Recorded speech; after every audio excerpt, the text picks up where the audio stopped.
Assalamualaikum dan selamat pagi. So, hari ini saya nak ajar semula tentang cara install dan guna paket tracer. Berdasarkan face-to-face yang lepas, saya dapati masih ramai yang macam terkial-kial nak buat installation. So, saya buat inisiatif untuk ulang semula sampai anda berjaya ya. Okay, for next slide. So, mula-mula layari https://www.netacat.com/ pergi ke course dan pilih packet tracer. Kemudian klik sign up today. Okay, klik sign up today dekat situ. Okay, dekat sini sign up today. Kemudian bila anda klik sign up today, dia akan keluar English. Klik English. Kemudian akan terpaparlah borang ni. Maka isilah borang ni iaitu negara asal anda, bulan kelahiran anda, tahun lahiran anda. Kemudian klik next account details.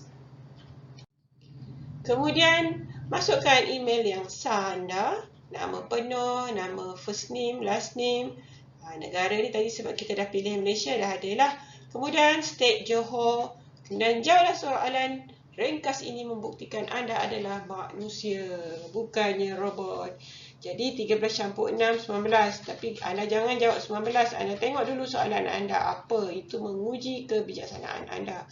Matematik tambah sahaja. Okey. Seterusnya, log in dalam website cisco.netacat.net tu. Klik email, masukkan email anda, kemudian masukkan password dan klik OK. Dan anda akan terpaparlah, ini adalah paparan online kelas packet tracer. Di bahagian atas tadi, dekat resources, klik download packet tracer. Kemudian klik 32-bit download. Saya syorkan 32-bit download sebab ia bergantung kepada spek komputer kita. Kemudian tunggu hingga install lengkap. Kemudian klik open. Tunggu dulu. Apabila anda klik open, dia akan keluarlah ini setup Cisco Packet Tracer. So I accept agreement. Klik next. Kemudian dia ada macam gini kan. Okay, klik next. Dan ada macam gini lagi. Klik next. Lepas tu dia klik create a desktop shortcut. Klik next. Kemudian akan ada macam gini, ready to install? Yes, klik install dan tunggulah. Dekat sini jangan klik apa-apa ya. Kemudian klik OK dan finish. Dan klik OK. Ikon packet tracer terpapar. So, tolong restart komputer anda.